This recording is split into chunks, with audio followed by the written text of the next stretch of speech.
तर आपल्यासोबत राजकीय अभ्यासक रवी किरण देशमुख हे देखील जोडले गेले आहेत। रवी किरण सर, आपण पाहतोय ठाकरे बंधूंनी एकत्र यावं अशी जोरदार चर्चा होती।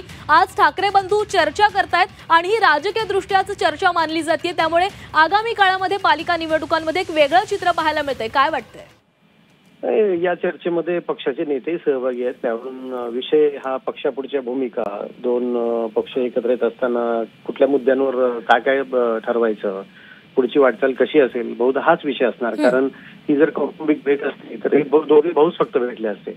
आता सोबत संजय राऊत आहेत, अनिल परब आहेत, म्हणजे नक्कीच पक्षाची स्ट्रॅटेजी, दोघांनी एकत्र आल्यानंतर कुठले मुद्दे घ्यायचे, काय करायचं पुढं, कसं कार्यकर्त्यांचं कसं पुढे जायचं, असा हा विषय असणार, त्याच्यात काही शंका नाही। आणि अर्थातच त्या दोघांसमोर प्राधान्याचा विषय हा निवडणूक हाच आहे। प्रभाग रचना पूर्ण झालेली आहे मुंबई महानगरपालिकेची, तेव्हा ही प्रभाग रचना कुणाला फायदेशीर आणि कुणाला तोट्याची आहे याची कदाचित ही महत्वाची चर्चा असणार आहे।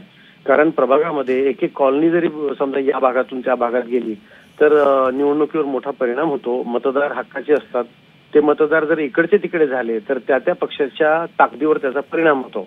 त्यामुळे जागा वाटप करत असताना वॉर्ड निहाय हा विचार ते नक्कीच करणार असतील बहुधा, की आता आपण काय भूमिका घ्यायची या प्रभाग रचनेवरनं, कोण कुठून लढणार, उमेदवार संभाव्य काय असतील, कोणाची ताकद कुठे काय असेल, आणि तसंच याबरोबर महाराष्ट्रामधले जे काही विषय आहेत राजकीय दृष्ट्या त्याबाबत त्यांना भूमिका घ्यावी लागेल। मला वाटतं नरेंद्र जाधव समितीला आता 7 नवे सदस्य मिळाले आहेत। ही समिती मराठी आणि हिंदी भाषेवर विचार करणार हे तर नक्कीच झालेलं आहे। हिंदी सक्तीबाबत सरकार ठाम दिसतंय, त्यामुळे या हिंदीच्या सक्तीवरून जे आंदोलन दोघा भावांनी उभं केलं दोन पक्षांनी, तेच कसं करायचं, त्याचं काय भूमिका घ्यायची भविष्यात, बहुधा हा पण एक त्यांच्या चर्चेचा विषय असावा असं वाटतंय। रवी किरण सर, जेव्हा आपण पाहतो जेव्हा दोन वेगवेगळे पक्ष एकत्र येत असतात तेव्हा ते पक्ष गेले अनेक वर्ष वेगवेगळ्या विचारसरणीने काम करत असतात। आज जरी ठाकरे बंधू एकत्र येत आहेत असं आपण म्हणत जरी असलो तरी हेच ठाकरे बंधूंचे दोन्ही पक्ष गेली अनेक वर्ष वेगवेगळ्या विचारसरणीने काम करतायत, तेव्हा जेव्हा आज जर एकत्र येण्याचा विचार केला तर कुठेतरी अंतर्गत नाराजी किंवा इतर अडचणींचा सामना करावा लागू शकतो का? एकदा त्यांनी निर्णय घेतला की आपल्याला सोबत वाटचाल करायची आहे, तेव्हा मुद्दे काही फारसा विषय राहत नाही। आणि तसं पाहायला गेलं तर मनसेची भूमिका ही कायम मराठी, महाराष्ट्र, मराठी माणूस अशी राहिली। उद्धव ठाकरे यांनी मात्र काहीसं ते मागे हिंदुत्वाची भूमिका घेत त्याला थोडा व्यापक स्वरूप दिलं होतं आणि लाईच्या नाम वगैरे ते केले, पुन्हा परत ते मुंबई ह्या विषयावर आले, तर ते सगळं करत असताना दोघांचा विषय मुख्य आणि दोघांचं शक्तिस्थान मुंबई आहे। त्यामुळे एक निर्णय घेतला की आपल्याला एकत्र यायचं, तेव्हा मुद्द्यांचा अडथळा मला वाटत नाही फारसा राहील दोघांमध्ये। रवी किरण, नाही बोला सर। नाही, तो विषय राहणार नाही। एकदा त्यांना मुंबईमध्ये मला वाटतं अस्तित्व दाखवून द्यायचंय आणि बहुधा त्यांना हे कळून चुकलेलं आहे की जर मुंबईमधलं आपलं स्थान नगण्य झालं किंवा कमी झालं आता आहे त्याच्यापेक्षा, तर मात्र पुढची राजकीय वाटचाल अवघड होईल, भविष्यामधलं राजकारण धोक्यात येईल। बहुधा हा विचार करूनच ते निर्णय घेत आहेत। रवी किरण सर, सगळ्यांचंच लक्ष खरं तर मुंबई महापालिकेवर असतं, कारण मुंबई महापालिका मिळवायची ही सगळ्यांचीच स्वप्न असतात। आज जर महापालिका निवडणुकांमध्ये जर ठाकरे बंधू एकत्र येत असतील तर ते महायुती सरकारसाठी किती आव्हानात्मक असेल?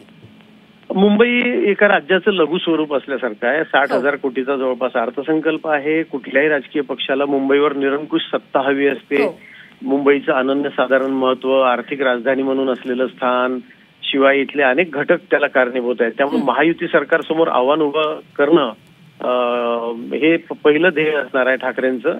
आणि शिवसेनेचा जन्मच मुंबईत झालाय, त्याच मुंबईमध्ये शिवसेना वाटचाल करते, ती वाटचाल कुठेतरी धोक्यात येऊ नये, ठाकरे म्हणून आपलं स्थान कुठं अडचणीत येऊ नये, बहुधा ह्याचा विचार करून ही व्यूहरचना सुरू आहे। तर याकडे महायुती गंभीरतेने पाहतच असणार, कारण त्यांनी राज ठाकरे यांनी जरी भाऊ म्हणून जरी काही कार्यक्रम केले, भेटीगाठी वाढवल्या, तरी महायुतीकडून मुख्यमंत्री असतील, इतर नेते असतील, ते जातच आहेत। गणपतीच्या निमित्ताने एकनाथ शिंदे जाऊन आले, मुख्यमंत्री जाऊन आले, त्यामुळे ते राज ठाकरे यांच्याशी असलेला संवाद तोडू इच्छित नाहीत।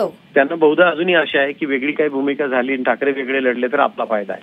रवी किरण सर, याच्या आधी जेव्हा निवडणुका घडलेल्या होत्या म्हणजे राज ठाकरेंच्या सभांना गर्दी खूप होते, मात्र ज्यावेळेस निवडणुकांची वेळ येते त्यावेळेस मतदानामध्ये मात्र मतदान हे त्यांच्या उमेदवारांना काहीसं कमी पडतं। मात्र जर आता ठाकरे बंधू एकत्र येत असतील तर त्याचा परिणाम राज ठाकरेंना मोठा होऊ शकतोय का, फायदा होऊ शकतो कसा? होऊ शकतो। कारण काय झालं की दोन भाऊ वेगळे झाले, शिवसेनेची दोन शकलच झाली त्यावेळी, तर लोकांमध्ये हा संभ्रम असायचा की आपण कोणाच्या मागे जावं.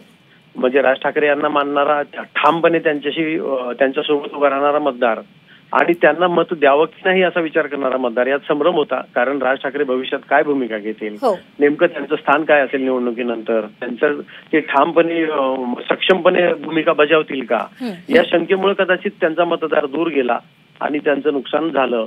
तर आता दोन ठाकरेंची ताकद एकत्र आली समजा. कारण उद्धव ठाकरे यांचा पक्ष जरी आज कमकुवत दिसत असला तर त्यांच्या पक्षाच्या 20 पैकी 10 आमदारांना मुंबईकरांनी निवडून दिलंय. ही गोष्ट दुर्लक्षून चालणार नाही. त्यामुळे ते 10 आमदार, त्यांना मिळालेली दुसऱ्या क्रमांकाची मतं इतर मतदारसंघातली, शिवाय मागच्या निवडणुकीत जिंकून आलेले नगरसेवक, ही सगळी ताकद एकत्र केली तर एकीचं बळ वाढणार हे निश्चित दिसतंय. नक्कीच. रवी किरण सरजी, धन्यवाद तुम्ही दिलेल्या सविस्तर प्रतिक्रियेसाठी.